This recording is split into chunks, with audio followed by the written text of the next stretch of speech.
Welcome everybody to Stormwater Awareness Week. My name is Kaylee. I'm here on behalf of Tully Consulting Group, giving you guys a workshop on what is stormwater pollution using our very fancy Enviroscape model. Looks like we also have Willow coming in, the puppy. We might have a puppy here to show you guys in just a second. All right, in this workshop, we're obviously going to go over what is stormwater pollution, but we're also going to talk about stormwater pollution and direct water quality pollution. We're going to talk about how we regulate these discharges and try to mitigate any potential pollution downstream. We're going to talk about what we do, because I think a lot of you are probably in the industry. So I think it's really good to have a good visualization of what we're doing when we're out in the field doing inspections to help show what our efforts are collaboratively trying to do downstream. We're also going to talk about, I'm going to try to touch on some permits that we work with so you can visualize that. And then maybe so at the end, if we have time, we'll talk about some tips for what you can do at home to prevent pollution. Most of the time when I give this workshop, I'm giving it to like beginners, and it's usually about 15-20 minutes, but I have a whole hour. So I normally don't give it the full hour-long workshop, but I think I have a lot of information that I can throw in there to kind of make this longer and give you guys a little bit more knowledge, because most of you guys are probably in the industry. So hopefully I can give you something that you don't know, or maybe just give you a really good visualization of what you do already know and just can see it a little bit better. Before we get started, for those of you that do not know, what is stormwater runoff? Stormwater runoff is when you have rain or snow melt that falls onto a hard surface and flows over that hard surface. And we'll talk about it a little bit more, but maybe those more pervious surfaces have less stormwater runoff.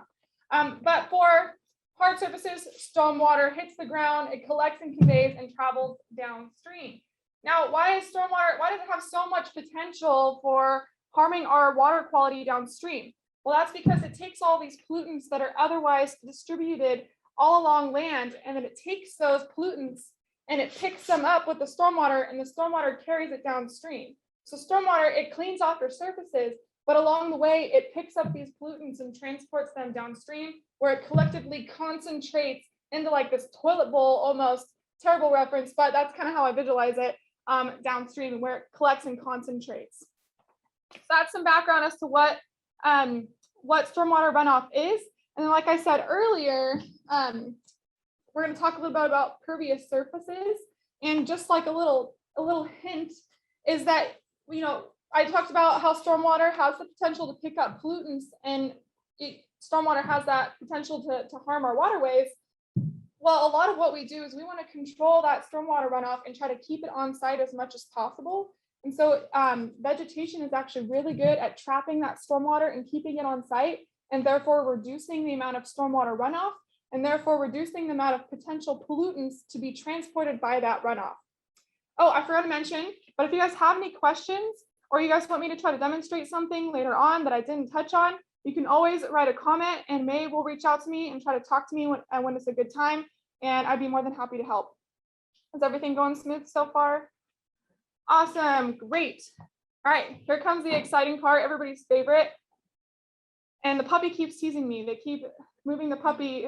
We're in this garage, and the owner's just pulled up, so we might see Finnegan. I feel like he's gonna come right as soon as they start getting all the pollutants out. Oh, they went in the other. Sorry guys, no puppy. Maybe Robin can come out just to say hi though, if you feel like getting out to her. Oh, but you have to ban it now, huh? Or woman it. Oh, by the way, this is May behind the scenes. May's our assistant, or she's a content creator, studied film at Sac State. She's the one with all the cameras and gadgets. I got a fancy mic too. Okay, in a perfect world, everything is nice and clean. So when it rains, here's my little rain cloud.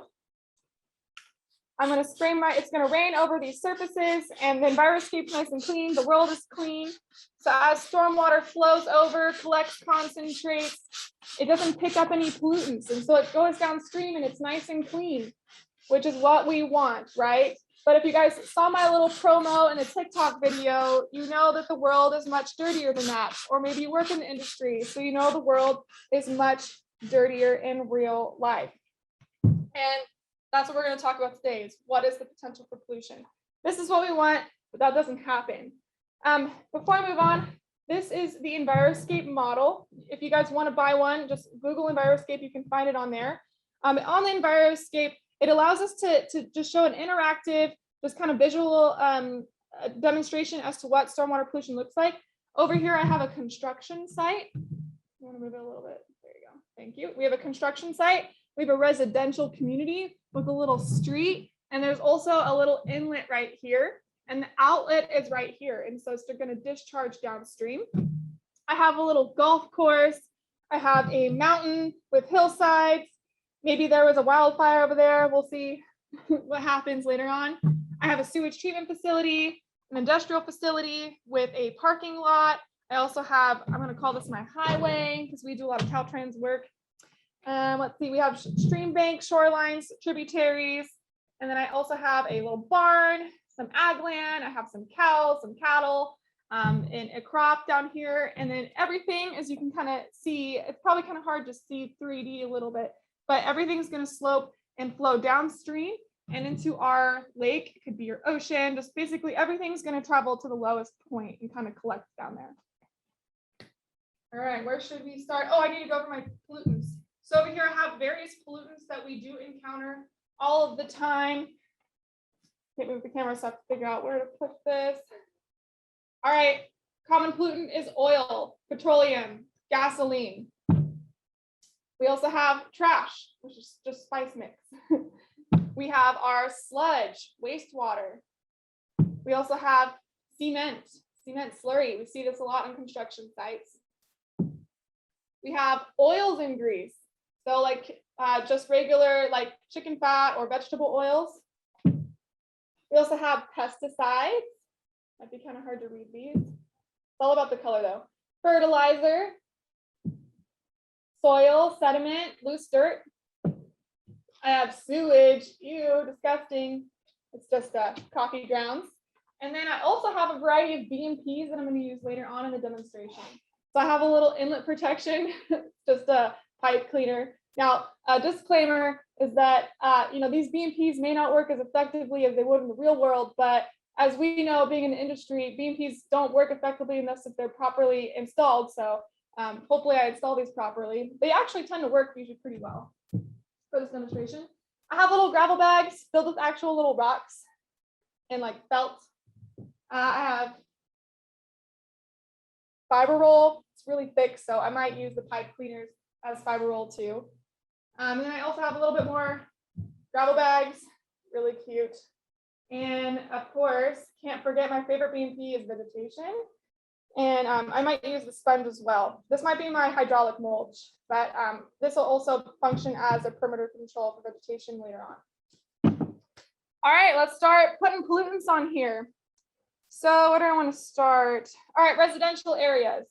What are some pollutants that we might see on residential areas? So let's say you want your grass to look really clean or really, oh my God, really green. So you're going to apply a little bit of fertilizer and maybe you didn't realize that it's about to rain in a couple days and you apply way too much. Well, this is white. We had to refill these. Oh, it looks like it's turning green as it hits water. Oh, it's yellow. Okay, it's going to be yellow. And maybe you also applied a little bit of pesticide, but you over applied, and maybe you applied a little too close to rain. So a little dabble there. Maybe you also have your car in the driveway, and it's a really old car and it's leaking. So you got a little bit of oil naturally occurring. Maybe your trash can fell over, so you've got a little bit of trash going around. Let's see, what else do we got?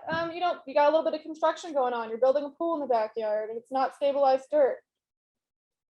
And now remember, it's not like one house that does the damage. It's usually collectively everyone adds up together to make the impact. So there's our little residential chemicals and pollutants that might happen, might occur.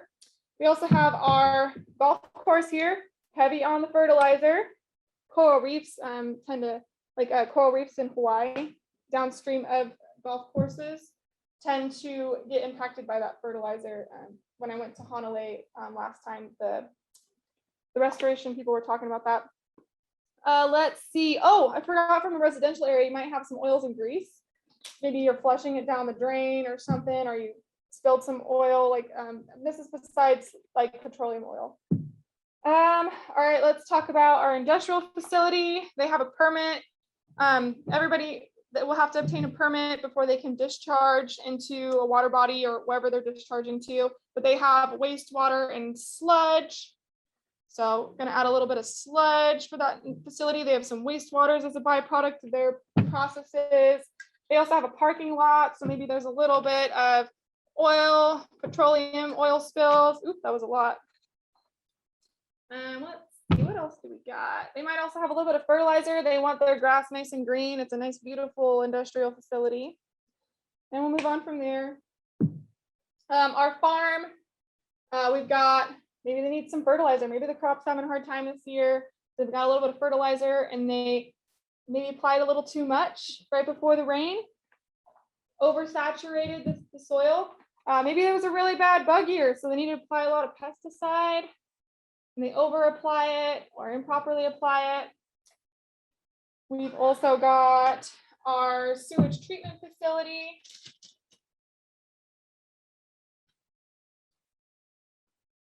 I'm going to put a little bit of sewage in the clarifying tanks. We've got, let's see, I'm just having fun here. Our construction site, they have oil spills, definitely happen. Leaking equipment can happen. So I got a little bit of oil on there. Sometimes they have lots of trash. So I got some trash that I'm putting on site. Maybe we can clean it up. We got some cement. Got lots of cement on construction sites. It's gonna be red. I thought this was gonna be blue. It's red. Yeah. Let's see, what else? Maybe their portable toilet spilled. That'd be really bad. We're talking like worst scenario right now. We got a little sewage on there. Yummy. A big one.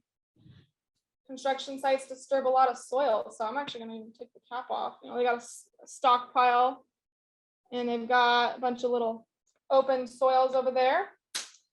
And we also have our hillside. Let's say that there was a fire, so they have some disturbed soils, and they even maybe have a little bit of miscellaneous pollutants that have been exposed in the wildfire. Maybe metals were introduced. Let's see. We also, Caltrans roadway projects. We work a lot on Caltrans projects. And so there might be disturbed soil on the sides of the highway, on the shoulders. That happens. Maybe there's a little bit of cement slurry from when they were pouring abutments for a bridge. What else do I got? One of my favorites, not my favorites, but my favorites to show is you got people driving down the highway and they're polluter commuters and they throw trash out the window or trash falls out the back of their car. So we've got trash there. And am I missing any of the big ones, May? I think I got most of the big ones. I did sludge. It's a little bit of everything. So this is kind of what the world can look like in a worst case scenario. But honestly, it looks like this more often than what I would hope for. So now when it rains, here's my rain cloud. You'll see that everything, maybe at the first light rain, things don't move around too much. But then as that rain cloud gets more concentrated and we get, that 1/10 of an inch, 1/2 of an inch, a couple inches, we can see the rain picking up and moving a lot of these exposed loose materials, and they carry them downstream. They run off a sheet flow, they run and discharge directly into our drains. So while it definitely cleans off surfaces, a lot of pollutants can be transported downstream. Over here, my hillside, I've got these creeks that are normally really nice and clean. The species are adapted to clean water. Now the water is cloudy and has pollutants downstream. My facility my industrial facility has the parking lots getting cleaned off, but all the oil's discharging, and also the wastewaters are discharging more heavily. My construction sites, they have that disturbed soil that's running off, and as you can see, it gets pretty messy. It's pretty dirty. But I feel like this model really provides a good visual of what pollution looks like in real time when it rains. And some pollutants you can see, they're visual pollutants like sediment. The water's going to look like chocolate milk. But when you get more non-visible pollutants, like maybe acids or bases, you may not be able to see them. So there might be some pollutants in your runoff that are more toxic than you think because you can't see them, or maybe you don't know that they're there. All right, so here's an example of what this looks like. Are there any questions so far? How much of this pollution gets treated in water treatment plants, and does it all go directly to the waterway? Great question. So everything in real life, there's always kind of exceptions as to where stormwater is going to go. And it really depends on where you are at. I'm going to keep kind of rinsing this off.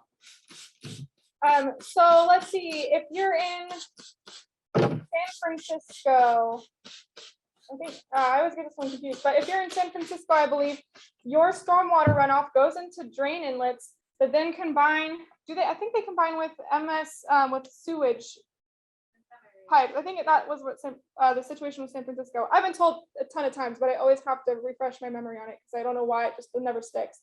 But so in those areas, in the San Francisco region, the stormwater goes into the pipes, goes underground, it combines with also sewage pipes, and it gets carried and treated over into a sewage treatment facility, where the sewage treatment facility theoretically cleans it off, right? So in that case, stormwater can get treated. But also, so that's an example of how stormwater can get treated, is when it goes into a combined sewer system and gets cleaned before it gets discharged into some kind of outlet to a bay. In Dixon, for example, our stormwater runoff runs into pipes that run underground, and they discharge it to several stormwater detention ponds. And those stormwater detention ponds have various vegetation and ecosystem, different bacteria that help allow any sediment from that stormwater runoff to settle. And also the plants kind of act as filtration, so they clean that runoff. And then if there's overflow from the pond, that pond will discharge to a canal, which then discharges to the delta. So essentially, everything does end up downstream in one way or another, but there are some chances and opportunity for water to get cleaned before it gets down there. Thank you. I wasn't sure if it was a combined sewer or not, but thank you. I know that I have actually a little story about that I wanted to touch on. So more on this combined system. So how do sewage treatment facilities have a potential to pollute directly? So if you guys saw in this demonstration, when it rained, this sewage treatment facility overflowed. And so we had sewage laden stormwater runoff going into our water body and traveling downstream. So when sometimes in ideal perfect world, our stormwater drains would be separated from our sewage drains, right?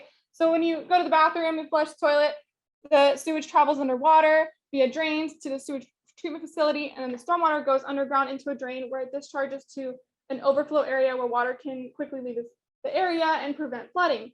But in some older systems, for example, in Baltimore, Maryland, these pipes, just like in San Francisco, they go underground and they combine. So now you have sewage and stormwater combined in the same pipes.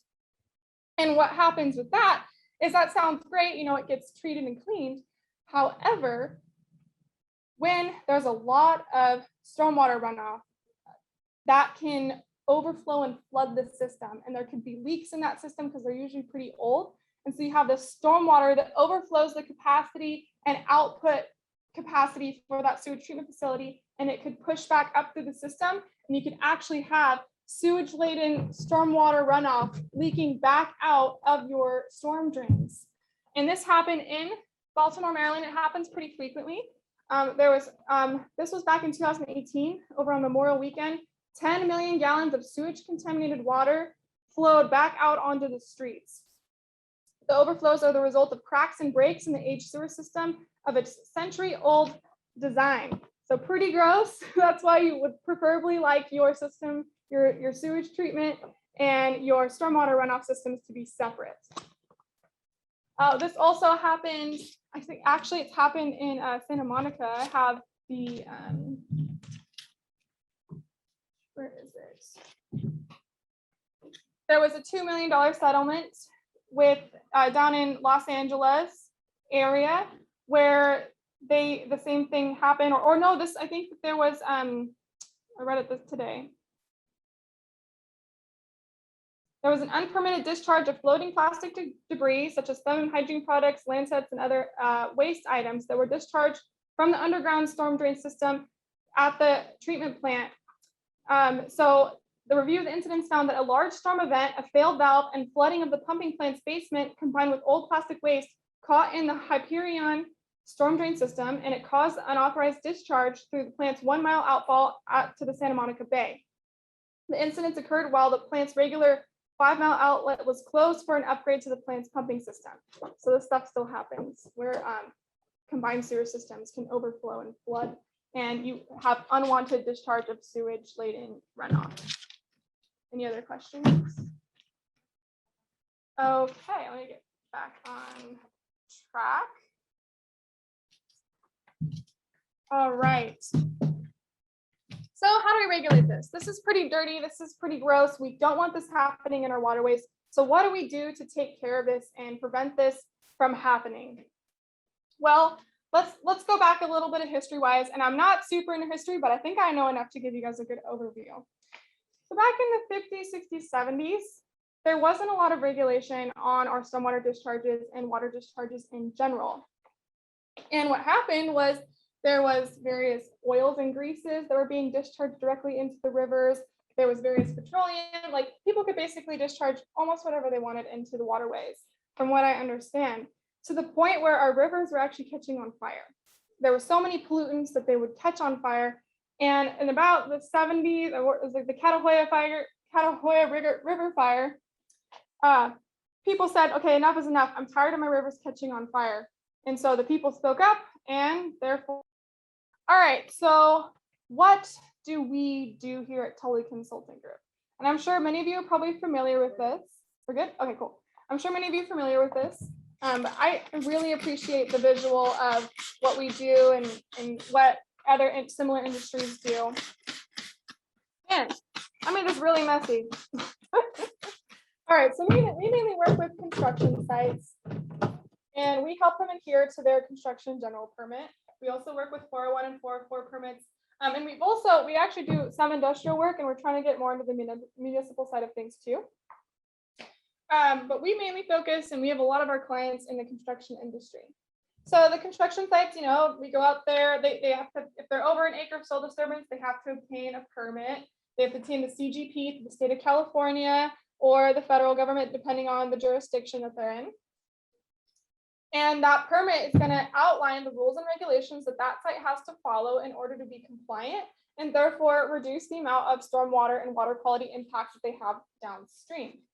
That permit also lets them know that this construction site needs to have a stormwater pollution prevention plan, which is basically when we take that permit and we come up with a site-specific game plan for how they can keep their stormwater runoff clean and how they can prevent any water quality pollution downstream. So they require that SWIP, and it needs to be developed by a qualified SWIP developer, a QSC. We do that. They also need to have weekly stormwater inspections given by a qualified SWIP practitioner. Did we lose audio? Nope, you're good. We can still hear you. We good? Sorry, guys. Am I keep going? Okay. So we also are required to do, based on the permit, we have to give weekly inspections. We also have to do pre, during, and post-storm inspections, as well as quarterly inspections. And so what we go out there is we go out and we look at the construction site, and we look for opportunities where pollutants might be exposed to storm, to rainwater, to the wind, to the elements, or where maybe an oil container is about to get run into and knocked over into a drain and have a direct discharge somewhere. So that is what we're doing, is we're going out there and we're trying to test and see if our BMPs are working. And we're also trying to keep everything on site and be very proactive with preventing pollutants from being exposed whenever possible.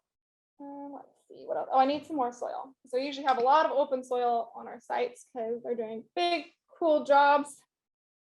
All right, so messy site. Maybe the site wasn't listening very well, or maybe we weren't doing our job super well. There was communication breakdown, or that maybe they're just trying to push really hard to get this work done. We go out there and we say, okay, let's start with, there's a lot of other proactive measures that go into place before this, but let's say we have a lot of BMPs. So I'm going to put some fiber roll along the downhill perimeter. I'm going to put some gravel bags where I think there's going to be runoff. So I'm going to look. Stormwater it's going to run this way, but also stormwater is going to run perpendicular to your contour line. So it's actually going to go this way. So I'm going to need some baby gravel bags to fit in there.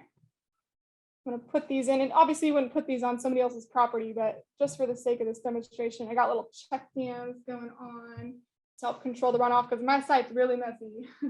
I'm also going to do a little bit of vegetation. I'm going to ask them to preserve vegetation right here to act as another sponge.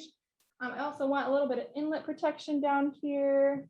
What else could we do? Oh, I'm also going to say, okay, you got a lot of soils here exposed. Let's remove this little guy. I want you to cover that with some mulch or blanket, cover up your pollutants. So now theoretically when it rains, probably some good ASMR action. Hopefully my pollutants and chemicals will stay on site and will not go downstream. So the cool thing about is if you use some kind of cover, especially if it's like hydraulic mulch or hydroseed or something that's more porous, it should actually take most of the hit and cover your surface. So my sponge is acting as a really pervious surface, and it's actually capturing most of this impact erosion before it hits my more exposed and sensitive areas. But let's just remove this because it's almost unfair. It takes a lot of water to saturate this one. It's a good sponge. All right, so I got my stormwater pollutants. Stormwater pollutants are moving downstream, and then my BMPs are there to hopefully help catch them and prevent it from going down here. Of course, I'm always trying to prevent at the source, but life isn't always perfect. Things happen. But I got my BMPs in place, and so far they're working. So at least hopefully now it'll catch it at these BMPs where we can clean it out. And they actually work pretty well. I got a little bit of discharge here, so maybe I would tell them, hey, go clean that up, or let's put another gravel bag down. See if that works. All right, and then what we also do and get contracted to do is we'll sample this runoff where it leaves the project right away. We'll also sample for run on, and we're just trying to determine if this construction site is adhering to the water quality parameters. And sampling is determined whether or not the project is a risk level 1, 2, or 3. If you're at 2 or 3, you need that stormwater sampling. That's a really cool visual if you guys are doing inspections like we do. I think it provides a lot of insight into kind of a larger picture of what you're doing. Another thing that we do is we help our clients adhere to 414 floor permits. So a lot of our work is actually Caltrans roadway work. And we deal with a lot of projects that are replacing bridges. This is usually a really good example of what 401 and in-water work looks like. So whenever you're working within the high watermark of your body, high watermark of a water body, you kind of start stepping on a lot of people's toes, and you get all these people that are like, hey, you're making me nervous. You're working in the high watermark of the water body. That water body has salmon species in it. That water body is super sediment sensitive. That water body, if you manipulate the shoreline too much or alter the stream bed, you could reduce the habitat for salmon and other species and other fish to reproduce. Hey, okay, when you're actually working in there and you've got a little diversion in place, you're altering the flow of that water body, which could trigger reproduction at an inappropriate time in like yellow-legged frog species. So when you start working in here, there's a lot of permits and agreements that are at play, and a lot of public agencies that want to make sure that you're following the rules to keep everything clean. And so we get contracted to usually do the sweepy inspections, the construction general permit inspections, but then we'll also help them out and help them comply with their 404 and 401 permits as they're actively working in the waterway. And so we'll go and usually sample up and downstream of the construction site and actively watch for pollutants. And then we always try to be proactive, but then when stuff does happen, because things do happen, we try to work really collaboratively and proactively to try to problem solve and reduce the amount of pollutants moving forward. But we kind of actively act as these monitors to address pollution as it happens, and of course, prevent it when we can.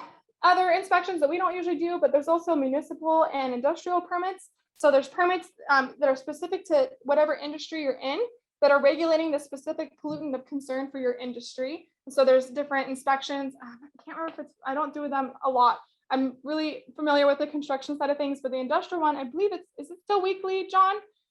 Weekly inspections, and then it should be like every third rain event, you have to take pictures, and then every rain event you have to go there at least once. I could be butchering this permit, but it's so confusing going from CGP to IGP. You also have to do lab sampling more often with the industrial permits. That I do know because I've had a batch plant where I had to sample for the specific pollutants of concern. There's also municipal stormwater permits. I don't know too much about that. We should pull Robin in for that and put her on the spot, but she wouldn't like that. I do want to see if we can grab her to show everybody the puppy, because the puppy is definitely worth showing in our presentation.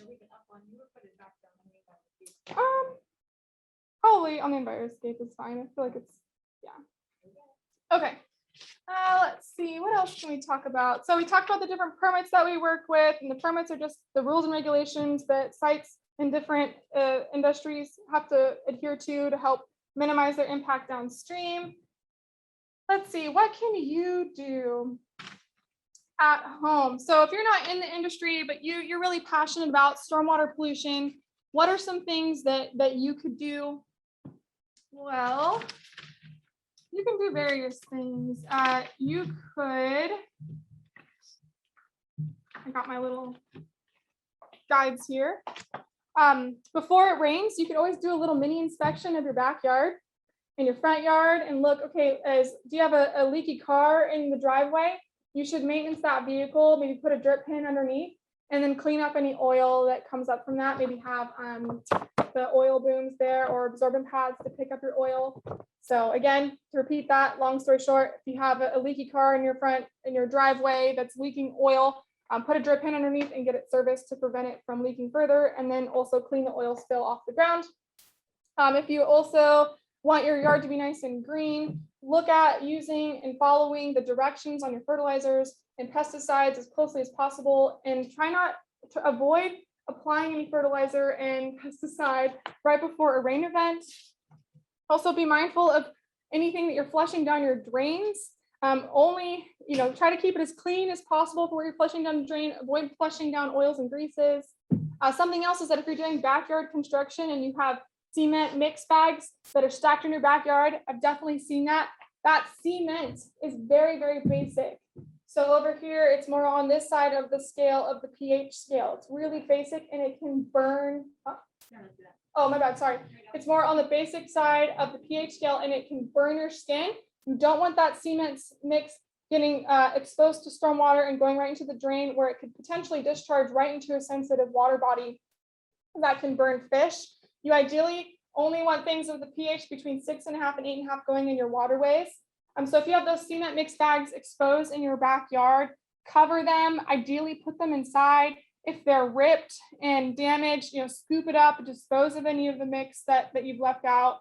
If you have any construction going on at home, try to minimize your construction during the rainy season, because that's pollutant sediment is a pollutant.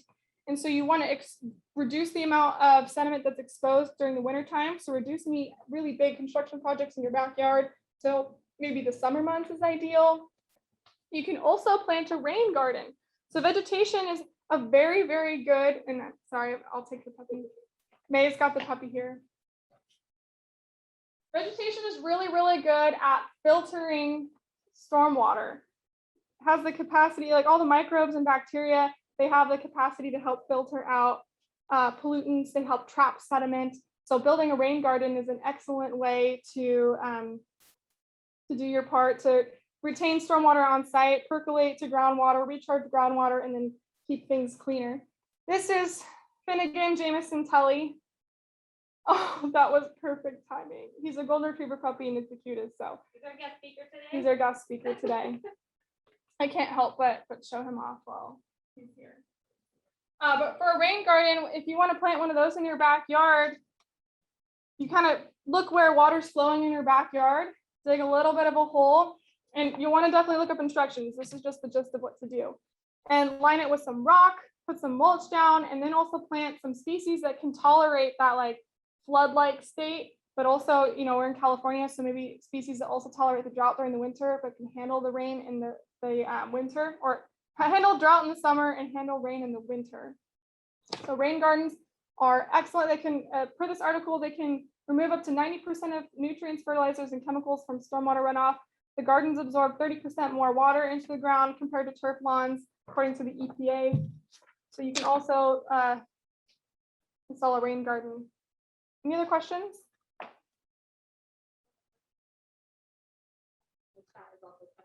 Oh, is your chat frozen?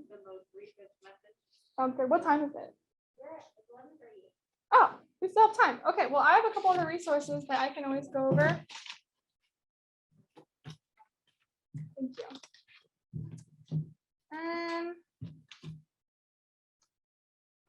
I'm just going to go through the various resources that I have here with my time. I'm just trying to give you guys as much information as possible. So on construction sites, we perform those inspections to help them adhere to the rules and regulations and prevent stormwater discharge downstream. So if you guys have a construction site, we look a lot at housekeeping. So we're trying to look at potential pollutants that are exposed in your staging area. It's usually where they're going to be. And then we try to figure out, okay, can we move those into cover somewhere, or can we maybe cover that, put in the secondary containment? So that's a lot of what we do. So we have examples of good housekeeping. This might be kind of hard to see. Oh, cool. I think it's focused. So we've got good housekeeping would be chemicals are properly covered in secondary containment. You've got materials that are stored off the ground and covered with plastic. You want to properly cover your dumpsters when you're on a construction site. These are great examples. You've got your hazardous materials spill kit on site. It's properly labeled. You want your hazardous materials spill response ready to go. A game plan set in place that you can quickly implement. Commercially available concrete washouts is something that I also recommend. We have a blog post that we just put out recently on if kiddie pools are an acceptable form of concrete washout. And the verdict is in, they're probably not, especially on Caltrans projects. They're not going to want, the Caltrans guys are not going to want to see that out there. We prefer commercially available washouts when possible, but we do understand there's uses for those smaller washouts for other applications. Secondary containment for generators for potential fluid leaking from machinery and equipment. So basically things you want them to, the equipment and materials that have potential to pollute downstream or be picked up by stormwater. You want to contain those and cover those as much as possible. Maybe remove them from site or put them in some kind of Connex container. Bad housekeeping would be litter at the job site. Your camera's doing awesome, May. I know, it's happy today. You did awesome with all the cameras. There's also hazardous materials like batteries are not in secondary containment, they're exposed. That could trigger some kind of non-visible pollutant sampling, which is a lot more paperwork. So put away your pollutants when you can, because you don't want to trigger unwanted sampling. Waste, and you also just don't want to pollute in general besides that, but you don't want the extra sampling. You want your waste to be in a leak-proof covered container. So here we have some trash bags that are just left out and they're not covered. That is potential for, you don't want to know what's in those bags. It could be maybe biohazard waste for some reason. Concrete washout bins, they're full, they need to be emptied. So before a rain event especially, you want to maintain these concrete bins, these washout bins, and make sure that they're not overflowing. Properly cover them, weight down the cover, but maybe you want to have them serviced so they're less likely to overflow. Improper drainage inlet protection. Sometimes we go out there and we see inlets that are completely covered, like somebody just missed the inlet, accidentally spilled some dirt on it. That's not good. You want to cover and actively demarcate your inlets. Concrete stockpile uncovered, not on plastic, and leaching can increase pH. So concrete waste can actually also leach off and increase pH, which is not good for fish. So you want to cover your concrete stockpiles. Ideally, you remove them as soon as possible. But we know that sometimes that just doesn't work out. Maybe there's a sub issue. Construction litter, improper storage. So this would definitely be something you want to call as an inspector for maintaining your housekeeping on this project, because there's just a lot of exposed chemicals and pollutants or materials. Anything in concentration, especially like treated wood waste, that can also be toxic. And you want to keep everything nice and organized, off the ground if possible, and covered is the general theme of the day. Also spills, cement spills, drilling spills, and people take their drilling fluids and mixes and they just spill them on the ground. We want to look for items like that. And it could be also like spills from your equipment, leaking equipment. That's examples of good and bad housekeeping. Let's see, what other resources do I have to go over? Oh, so potential of stormwater to impact fish.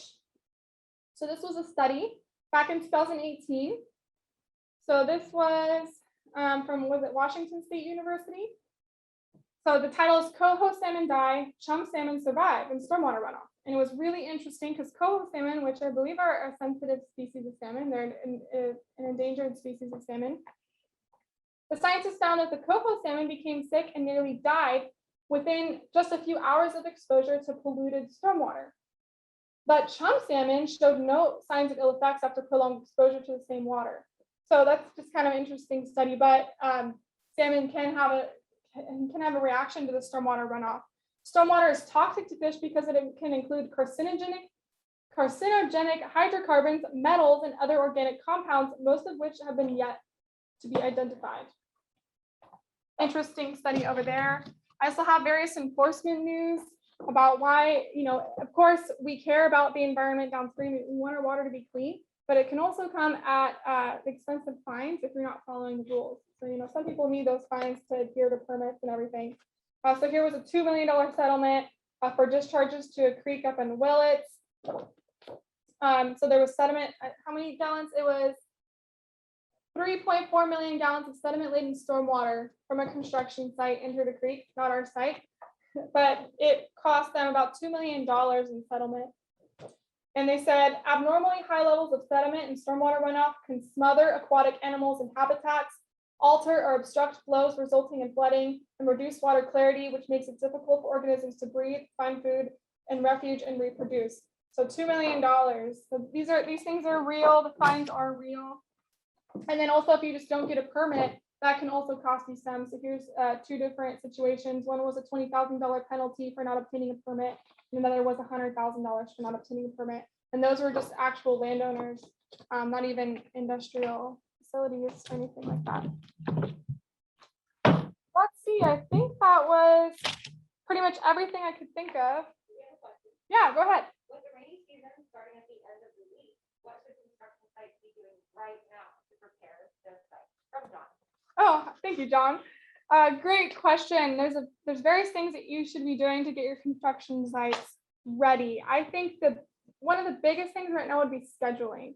So take a look at your construction site and think of what can because remember sediment, I don't know if I talked about this too much, but sediments, I've heard it's the #1 source of stormwater pollution, but I wasn't able to find the quote and follow-up resource on that. But sediment is a huge source of pollution downstream for the reasons that I just listed, where it clouds stormwater, or it clouds sediment when carried downstream, clouds our water bodies and makes it hard for fish to breathe. It can cause flooding when it alters the flow and movement of that creek. So what I would do is you want to take a look at anywhere where you have disturbed and loose sediment, because construction sites, they're constantly digging dirt. That's part of what construction is. And we actually base our whole entire permit program based off of how much sediment you plan on disturbing or how much soil that you plan on disturbing throughout the course of your construction. So right now, take a look at your construction site, look at all the areas of open, active soil disturbance, and then think, okay, can I close anything up for winter to minimize how much I have open right now during winter? So take a look around and then mark on your plan, okay, I'm gonna put hydraulic mulch, runoff controls and sediment control over on this area and cover and stabilize that area for winter. Okay, but I still really need to work on this over here. So I'm going to cover up and stabilize, temporarily stabilize or permanently stabilize as much as possible. I'm going to focus on the smaller area that's much easier to deploy temporary cover or some kind of mulch right before it rains. So #1, schedule, minimize how much exposed soil you have on your site during the winter rainy months. Then of course, before it rains, you want to have somebody go out on your site and double check, okay, that equipment is leaking. You want to clean up that oil spill, put a drip pan underneath, go get it maintenance, take care of all of those kind of housekeeping things. Look for uncovered stockpiles, cover all of your stockpiles, look at any potential sources of pollution or pollutants and cover them and minimize their exposure to the elements such as wind or rain. And that also includes putting things into secondary containment and covering it. And proper stockpile cover is very important, especially on Caltrans projects. They're going to want to see an official cover on it, secured with gravel bags tied to ropes with a perimeter controller on the sides. So is minimizing what's open, having BMPs ready for active deployment, stabilizing permanently or temporarily your disturbed soil areas, cleaning up spills, and covering up potential pollutants. Maintaining your inlets is also a big one. You want to prevent flooding because those inlet protections, they can also get clogged up with leaves and debris, especially now that it's fall. The leaves are supposed to fall, we'll see that in California, we don't have many trees. We have a dead tree right there, so not many leaves falling from that one. But you want to take your leaves and declog those inlets so that you want stormwater. We want to leave, so here's a concept that's interesting. You want stormwater to ideally not leave your site, but at the same time, stormwater, that's what it does. That's how our rivers get fed and tributaries get fed, as stormwater feeds them, or underground rivers, but we won't get in there. So stormwater does need to leave site, but try to reduce it when you can. But we want stormwater to be able to go through those inlet protections and leave the site so that we don't cause flooding and hydroplaning on streets. That was a really long answer, but hopefully that gives you a little starting list. We're also going to come up with a blog soon on what to do for that. Yeah, how do people find our blog to get more information? Oh yeah, you can find more information at tullygroup.com/blog. We have a ton of free resources. Even if we're not just targeting like ideal clients, we're also just providing education for free for other people in the industry or just people who are interested. So you can always check out our blog. I think some fun things, industry conversation starters. You can also follow us on social media. We have a LinkedIn, a Facebook, and an Instagram at Tully Group. We're really active on all of our social media. We have an excellent content creator, May. And we just redid our website too, which was a lot of work, but we did it. We finished that. Anything else? Any other questions? Okay. Any last questions before we go? I can also pull out the puppy again. Where can people find this Enviroscape watershed model? Okay, awesome. Well, everyone, thank you so much for joining today. Thanks for listening. If you have any residual questions, you can always reach out to us on social media. Other than that, just happy fall, stay safe, and thank you for joining. Happy Monday. Have a good week.